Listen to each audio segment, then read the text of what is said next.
Hey everyone, this is Carol Foderick from the Foderick Real Estate Group. This is season 1, episode 3 of our podcast, The Best Thing About Real Estate Is. And I'm really excited because I'm joined by 2 of my senior agents on the team, Hartley and Katisha Rasheed. We are here to talk today about navigating sellers markets, buyers markets, and decoding the real estate landscape and where we're at right now. So for context, we are December 2024. And I think that's important because, of course, real estate markets change month to month, year to year.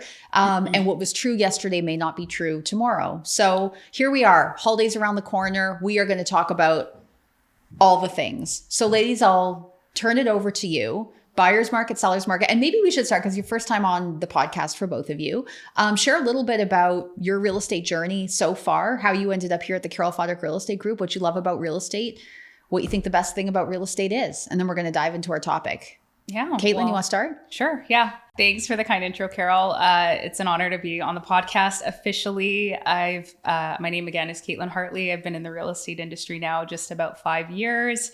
I joined the Foderick Real Estate Group back in 2019, end of. Like almost day one of COVID. Yeah, pretty much. Like literally, you came aboard and then like your first showings in real estate were masked up wearing a hazmat suit. Oh, yeah. I don't think anything could have prepared me for what we went through in 2020, but it was a life-changing experience. And now being in it again for the last 5 years, I've grown so much. I got into the real estate industry from previously working as a interior decorator with a architect, and just wanted to expand my business and be able to stage as well as sell the homes that I was working on. And a pretty impressive start as well. I know we're going off topic, but I love to brag about you whenever I get the chance. So Caitlin, you won Rookie of the Year for our brokerage in your first year of real estate, had a phenomenal run for the last 5 years. And now we're just absolutely, you're out there just killing it every single day. So yeah. Exciting. So Katisha, what was your intro to real estate? What brought you here to not only our industry, but to the Foderick Real Estate Group? I've been privy to real estate like since childhood. My dad was a huge investor in real estate, and he had buddies that were real estate agents. So there was tons and tons of conversation growing up over the dining room table about what's happening in the market with high interest rates and all kinds of stuff like that. So it's always been something that's been in the back of my mind. I worked for a developer in my 20s, and I got to see firsthand, the power of real estate and what can come out of it. Fun fact, in the late 2000s, I did apply to get my real estate license, but I didn't finish the course. And then fast forward about 3 years ago, I did get my real estate license officially, and I've been with the Foderick Real Estate Group for 2 years now. I think you dropped a year because I think you've been here almost 3, but I digress. It's 2 full years. The reality is when you get to be our age, Katisha, and we're of a similar generation, which we're not going to talk about, although it did involve a discussion about the Mickey Mouse Club earlier. Yeah. So that will give some people an idea of our actual age, but you end up dropping years, right? And you're like, was that this year or last year? Especially in this market that we're in, right? Yeah. For me, it feels like I've been in real estate forever, like 30 plus years. I bought my first condo when I was in my mid-20s, and I've been, a huge investor in real estate ever since. And I believe in it. And, everyone should own the roof over their head is my motto. I agree. And you know what? Such a pleasure to have both of you guys here today. So let's talk about this. Buyer's market, seller's market, balanced market. That one doesn't get mentioned a lot. Where are we at currently, and is it uniform right across the GTA? So let's start. Caitlin, Yeah. So buyer's market, seller's market, balanced market. Why do you feel?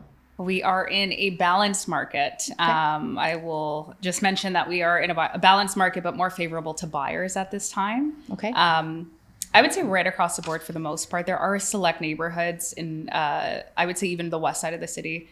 So specifically Peel region, Etobicoke, that has picked up to be a little bit more of a seller's market over the last couple of weeks.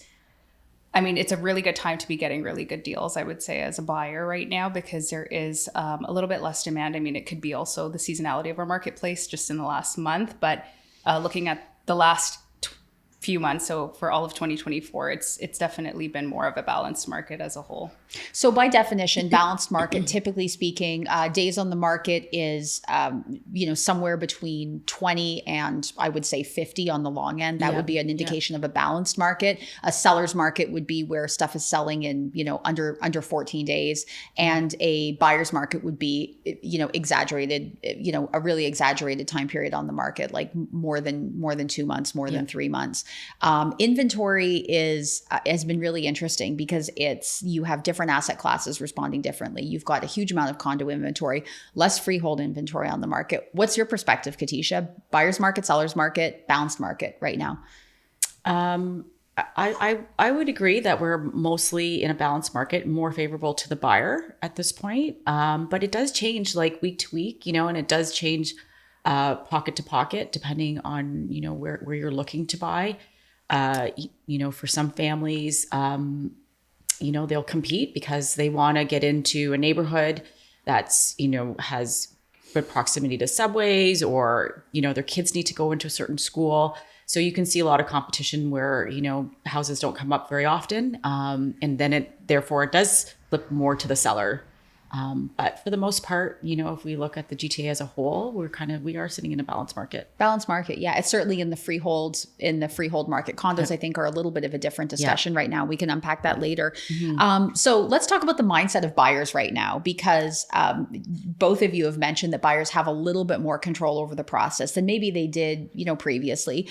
To be sure, for people that don't have a lot of context, the Canadian real estate market has been undersupplied for a really long time. And specifically here in the GTA, we went into COVID short about 750,000 housing units. So the demand far exceeded what the supply was. So I think it's a true statement that if you've lived in the GTA for any period of time, you've had a general understanding that it's competitive. Multiple offer situations were aplenty even before the pandemic.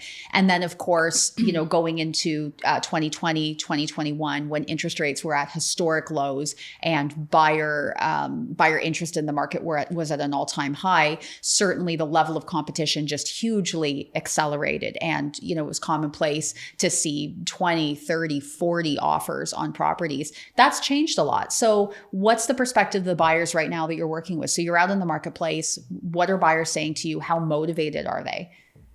I think with the level of supply that we have right now, it's, decrease the amount of urgency that there is for a lot of buyers that are shopping. Gives them a lot of variety to choose from. And we often say on our team that a confused mind will always say no. So when you do have a lot of options to choose from, it can get very confusing in addition to what's circulating the media with no, supported facts as well behind it. It's just allowed for a lot of people to kind of take their time, slowly but surely make a decision, whether it's taking, in a seller's market, it might be a week to make a decision. Now is taking about 2 months, 3 months on an average. Yeah. And it's not that they're any less interested in buying a house. It just there's more options and there's less of a frenzied pace. What are you experiencing, Katisha? Because you've worked in both. You've had, buyers buying in frenzied market where you've got sometimes 24 hours or less to make a decision about a property. And then now where there is, obviously. Yeah, sometimes you have to go back and refresh their memory on like what their needs are, their wants are, the must-haves. And, sometimes you go in and you come in, you feel, you can see that they're really excited about something, but, you have to, pull them back in and say, okay, well, remember, we needed the 2.5 bathrooms. This doesn't have it. But, and just trying to again, to align what their needs and wants are with what we're seeing so that they can stay on track with their goals and where they want to be and where they want to live.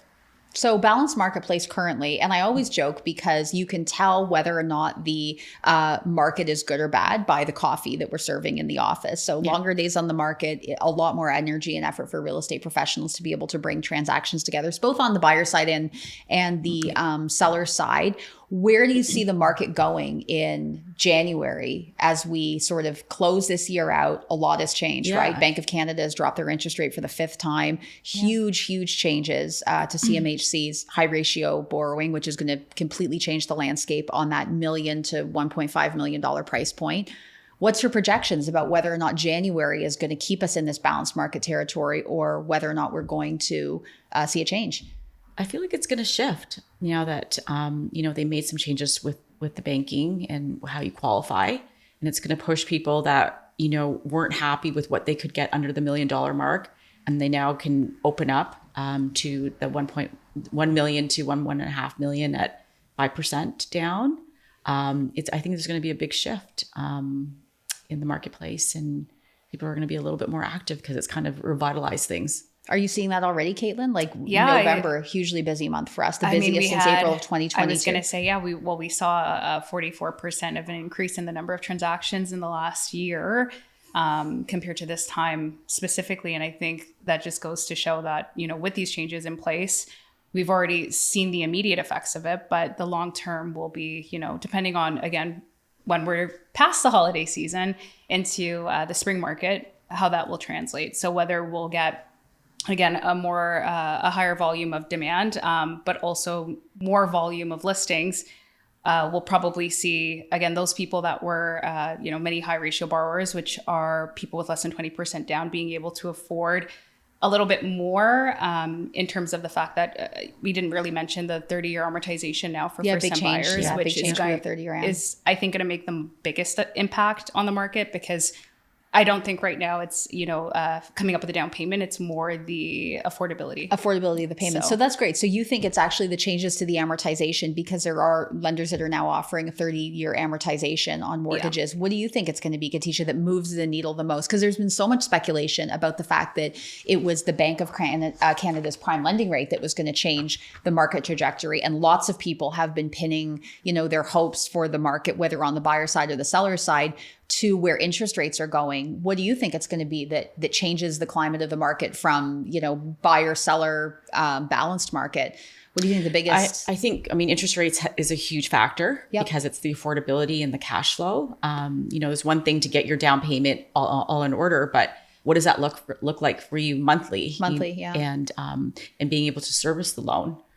So that's a huge thing that people need to, manage their cash flows to make sure that it's not a strain on life. And that's a huge thing, right? The stress of, moving from one bracket to the next bracket, and what is that, in the big picture of things, how's that going to affect your life? And so how does that change? Because we talk about this all the time, right? And we were, as we were prepping for the podcast today, we talked about how buyer sentiment changes, right? Because it's not always the actual practical implication of changes, like regulatory changes or an interest rate change, that actually move the needle on the market. It's often buyer sentiment. So little things like the gas can make someone feel like, if I, last week it was, $1.37 and now we're at 160. Is that true? I don't pay that close attention. Oh my goodness. Yeah. Moving $1.60 for gas. I need to fill up my car. It depends. Today. It can change from the morning to the evening, and it jumps 20 cents. And it's that now, you've got to, I drive an SUV, and we've got a big tank. That's $30 extra. Yeah, you're factoring from the morning till now. And that's forget it. I can't do this. It can just give a negative vibe, right? Little small things like that. Yeah, small things. And it's sometimes the straw that broke the camel's back. It's just that one thing that will change the sentiment, or the other way around, right? Where people have an experience where they, their rent payment goes up from, $29.95 to, $3,040. It's maybe not a material difference, but crossing a certain threshold makes them compelled to consider whether or not there's a better option for them. What are you feeling, Caitlin, with regards to your buyers right now? The ones that are active in the market. The ones that are active, as a whole, I would say that there's a little bit more apprehension on wanting to make a move as quickly as, again, as I mentioned before, in a seller's market, it would be maybe in a week. Now it's taking a little bit longer. They're consulting with a lot more relatives.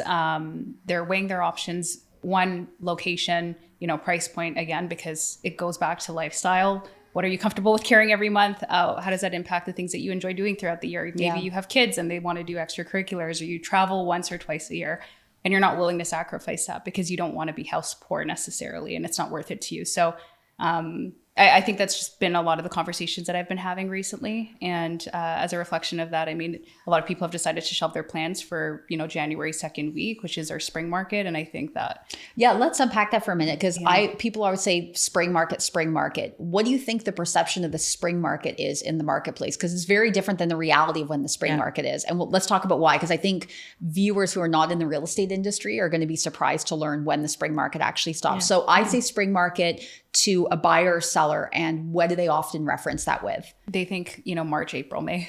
April, May, and spring, the flowers are out, right? Yeah, the spring market actually is like the second week in January. That is correct. Yeah, And which is ironic because we usually will have 2 feet of snow on the ground, but that is the start of our spring market. But that's when people start to think about it. And if you've got a family, you want to line things up so when school ends, you can be moving into your new place. Everyone can get acclimatized to the new neighborhood, new schools, things like that.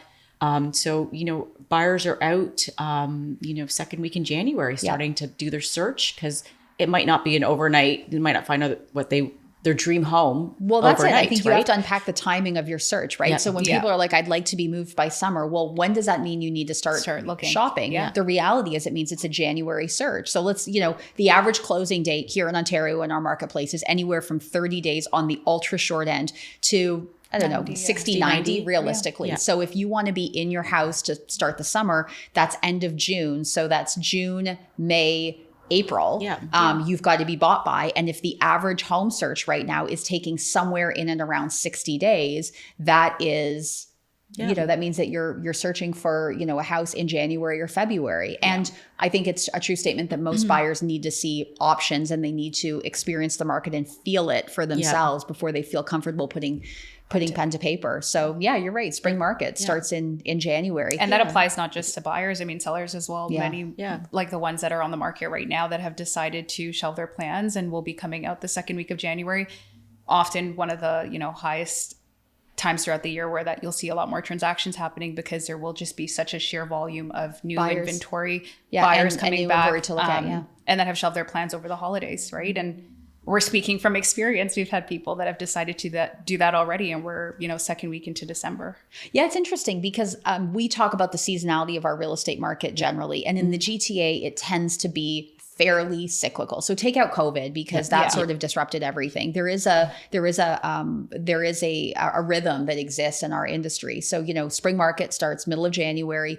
I think most people are surprised to hear that most of the transactions, 60% of the transactions in the GTA are going to be done or completed, written by the end of May. And you'll have slowdowns within that, some observance of, holidays such as, March break, Easter, Family Day, Eid. Like there is a lot of cultural, religious, and school holidays that fall in within that. Victoria Day, those sorts of things. But the busiest closing day of the year is actually the last day of June. Things do tend to get quiet in the GTA for July and August. It's not to say you can't sell a house during those months, but it does tend to, be quiet while the kids are out of school. Cottage country is buzzing. We have our fall market, which I don't know. I'd love to hear your perspective. Seems to get shorter and shorter each year. Like Christmas starts earlier now. I don't. I like the Hallmark Channel, like November 1st for all Christmas. Yeah. And so how has it been this year? What's our fall market been like? It's been quiet. I mean, it did pick up, I would say. November, was a big month. But September and October, quieter than they should have been for a fall market. But it was the same way last year even. So I wouldn't say it's that big of a difference from what it was last year. I feel like it was a better fall market than we had for 2020. But we had a pretty busy fall market. Like November was off the charts. And sometimes it's hard because we have a perspective that's very different than the average agent. So we talk about this a lot. Like 40% of the agents on the Toronto Real Estate Board are not selling a single property in a year. The number of agents that are selling over 50 properties in a year are like, it's less than 1,500 agents out of 73,000. Last year we did 354 transactions as a group, and this year it's going to be well over 400. It gives us a little bit of a different perspective on where the market is. Our ears are to the ground, and we're seeing all this in real time play out. Versus, the lag that you might hear from the news, like on City Pulse 24, like that was. We knew that's true. That's a couple weeks ago.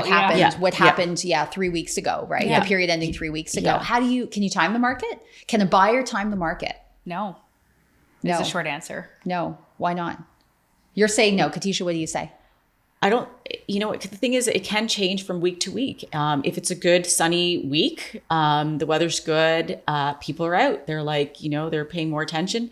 It's a crappy day and we don't have your snow tires on, I'm not going anywhere. Yeah. So it's really tricky. And, that's why it's good to have a good professional behind you that can, share insights for you and don't always rely on the newscasts. Like our ears are to the ground and we really know what's happening pocket to pocket, day by day. We see things in I think real time. Interpretation of data is so important. So this is something that I think sets us apart as a team because we take it to a much higher level. So when we're working with a buyer or a seller, we're looking at a 5-year profitability projection. And this is an actual analytical report that gets put in front of a buyer before they actually consider a property. So you go out, you look at, 15 houses, you find one where the price point, seems comfortable to you. It meets all of the needs that you have. It's in a location that you're excited about. You like the house, but then you have to really do a deep dive. And I think that this is where real estate agents for many, many years, especially during COVID, missed the mark. It was, well, what's the seller willing to sell it to for? The conversation has changed now, right? This is more about what is the value of this house. And it's harder for many agents that are not professionally versed in this to be able to articulate it. What's your approach to representing a buyer when it comes to actually giving them factual information before they put pen to paper on an offer? Well, we do take 2 different approaches to value assessing. So generally, we'll do a capital cost appreciation approach, which will break down basically a snapshot as to when maybe this particular seller had bought the property compared to where the market is at now for the same level of appreciation, so you can understand where the market has gone in those times. Yeah, and that can give you a better idea of the trajectory of the neighborhood and the type of property that you are buying, where you can see the growth in value, right? If the intention is to hold on to it for 2, 3, 4, 5 years or beyond that. And then we also look at a direct comparison, right? So what has actually sold in the last 30, 60, 90 days, which helps with, making sure that our clients can, one, get appraised, the property will appraise, because of course it's super important to make sure they can close. Their financing is a huge part of it, aside from just affordability. But I think it just goes back to better understanding, okay, well, am I paying fair market value for it? Am I really getting a good deal? Are you working in my best interest? And I think by doing this and providing them with documentation, they can go back to it. And in most cases, I would say 99.99% of the time, the short-term benefits of buying and closing on these properties, clients have been very profitable. So I think and then the appraisal part is a huge piece. I think a lot of people don't realize that even when you are in a seller's market and you're competing, it's very important to make sure that you've got those numbers on what the property is actually worth. And if there is a shortfall, appraisal gap, people, this is not something that agents talk about. And I mention it to other agents and they go blank and they're like, appraisal gap, what is that? So because when you're in a hot market and everything is escalating, there's less of a worry, but an appraisal gap, something that people need to be really concerned about. So you may qualify for 1.5 million. You may find a house that you really love that is priced at 1.5 million. But if the bank doesn't agree based on the comparables, based on the capital cost appreciation approach, because they're actually doing the same analytical research that we are, that most agents are not. If the valuation does not come in line with what you paid for it, what happens to the buyer? Yeah, you got to. It's the shortfall. You have to. Bank says it's worth 1.3. You've got to come up with 200,000, and if you haven't included a financing condition, you could be in big trouble. Yeah. So and defaulting is not a joke. To be avoided at all costs. Yeah. Absolutely. Sure. So let me ask you, because we're talking about just where buyers are coming from in terms of perspective. We talk a lot about the fact that many first-time buyers, especially, are coming to the market with gifted funds from relatives. Many first-time buyers are these children of the baby boom generation. So people are anywhere between 25 and 40 years old. Mom and dad are gifting them funds. Grandma and grandpa are, gifting them funds, or they are the beneficiaries of, an estate. It is the largest intergenerational transfer of wealth that we have ever experienced as a country. I don't think a lot of buyers unpack with their families what exactly that means. So you show up to show a house with a buyer client. If mom and dad have participated in providing the deposit, are they entitled to an opinion? Of course. Well. I would say so. I think that anyone that is gifting funds for a purchase, which commonly is a parent or grandparent, would have a say. Highly contentious, Caitlin. Like, Yeah, I know. I don't know. Would I want somebody else's perspective? So you say yes. I mean, I think to a degree, I definitely won't say in all aspects of the purchase, but from getting the final word, yes. It's just a tricky one. It's a tricky one. And I think a lot of people, they don't appreciate the magnitude. Like you're getting, sometimes thousands of dollars, hundreds of thousands of dollars from a family member. Yeah. Is that family member entitled? Legally not, but what's your... No, I mean, I've been in situations where, family members gifted and then they brought mom and dad there and they didn't like it at all. And in the end, they ended up going through with it. But I know to this day, anytime the parents walk into the house, they're like, "I don't know why you bought this." That's true, because gifted funds often come with, if not direct decision making, certainly the ability to offer an opinion, and that's something to be mindful of. I think when you're on the receiving end of those funds, do you feel comfortable? And I mean with that family, insight or not? Yeah, that family every day, they're like. To this day, they're being told they should move. We don't like the neighborhood. Wow, okay. We don't like. So we all come from big families, so we joke about this a lot, right? Yeah. Like in a big family, everybody feels like they're entitled to an opinion about everybody else's business. So I don't know, is that true in your families as well? Oh yeah.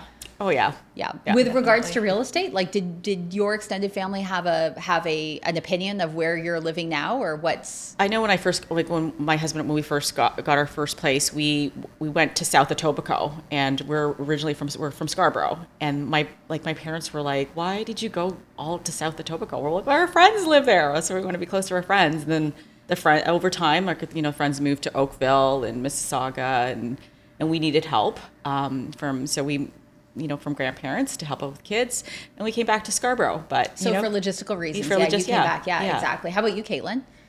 During the time that I had bought real estate, probably going to sound very bad, but I didn't consult with anybody. I kind of showed up and I was like, "Oh, I bought a house," and then but no gifted funds. So no, and that's a very different perspective, right? So not much involvement. Just kind of excited for the fact that I was able to get my foot in the door. So.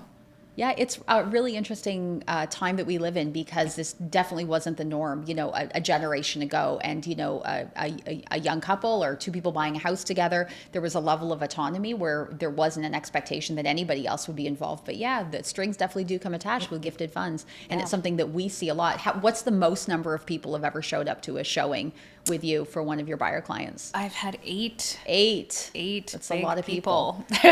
Big opinions. When multiple cars show up, you know that there is going to be big opinions. There's going to be lots of perspective offers. And a lot of grilling, right? So it's like, how well do you know the house? And that's always where I say I shine the best, because... Oh yeah, for you as the real estate professional, because sometimes it's the first time you're meeting them, and although you've got a great relationship with your buyer clients, it's the first time, the uncles, brothers, cousins meeting you, and they want to be sure that you're representing their best interest, which I mean... Yeah. And they're asking you questions, and you've got to make sure you show up in service and know everything you need to know about the house and that sort of stuff. So both of you agreed with the perspective that the market was likely to shift again, at least here in the GTA, given the fact that there has been so much change to, the mortgage market, the lending market, and all of this pent-up buyers demand, where, I mean, we've seen like historically low number of sales, where people who would normally be moving through the housing market, have put off their decision to buy and stayed in rental longer. But sooner or later, they are going to make the transition into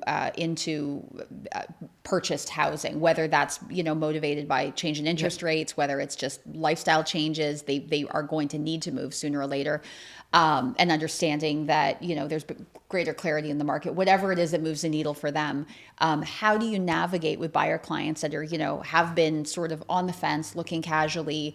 How do you navigate a changed landscape from buyer's market to seller's market if it does shift quickly? So January rolls around, new listings hit the market, a wave of buyers come back, as they always do in January, but perhaps maybe there's going to be more this year. Yeah. How do you navigate those difficult waters where you go from one market to the other with a buyer client that, is used to having more time to make a decision?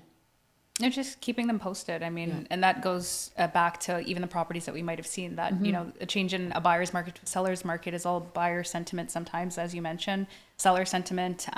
If there's been another interest rate cut, and a few weeks go by and there's a lot more listings or a lot less listings, they'll know right away based on the fact that you might have seen a few homes and they were on the market 50 days and somehow the week that you went to go look at it, there's an offer that comes in, right? Yeah. So I think a situation like that would... We talk a lot about on the team, like leading indicators, right? And that just going back to your point about... Yeah, so you can't time the market, but there are indicators that help us to predict. And so what would you rely like if on, we're watching a certain neighborhood and, there was maybe one house for sale and now there's 2 or 3, something's changing in the neighborhood and people are getting ready. And then we can advise our buyers that we've noticed couple of new listings coming up or coming soons or whatever. So things are changing. So be prepared that what we were experiencing a month ago might be very different in a couple of weeks from now. And because we live and breathe real estate, we see that ahead of the media. Ahead of the media. I think that's a really important perspective. Yeah. So in closing, because we've talked a lot about sort of like seller's market, buyer's market. Let me ask you guys, do you have a preference as to working one? Because both of you and most of the agents that have been in the industry for, more than 3 years have had this perspective of working both the buyer's market and seller's market. Is there an easier one? Because you would think that seller's market would be harder on buyers, but not necessarily, because sometimes it motivates them to kind of get their ducks in a row faster and, be more intentional with their search. Do you have a preference? Do you prefer to work with a buyer in a buyer's market or in a seller's market? What's easier for the buyer client? Because I think there's a misconception that it's easier for a buyer to buy in a buyer's market, but that's not necessarily true. Yeah, because from the perspective of a seller, for example, what we just come out of, right? Like the pandemic, the prices being at an all-time high in, February of 2022. And now where we've now adjusted to, which I would say is, fair market value. A lot of people have been very happy with the profits they've made, but some sellers are still stuck on those price points. And you have a stalemate sometimes between seller and buyer. And you're in a position where a negotiation may happen, whether it takes 2-3 days for you to get an accepted offer. And the goal is always to make sure both sides are happy, but maybe on the buyer side, if you're working for the buyer, you want the buyer to have the best deal possible. You're just finding it's a little bit harder to negotiate. It could be emotionally exhausting sometimes. And I think it's all about navigating that with them. So that's true. Katisha? Yeah. I mean, I think it really does depend on the situation. Like, depending on who the seller is and if they've had the property for a long period of time, we've showed them the numbers. This property is appreciated to this amount of money.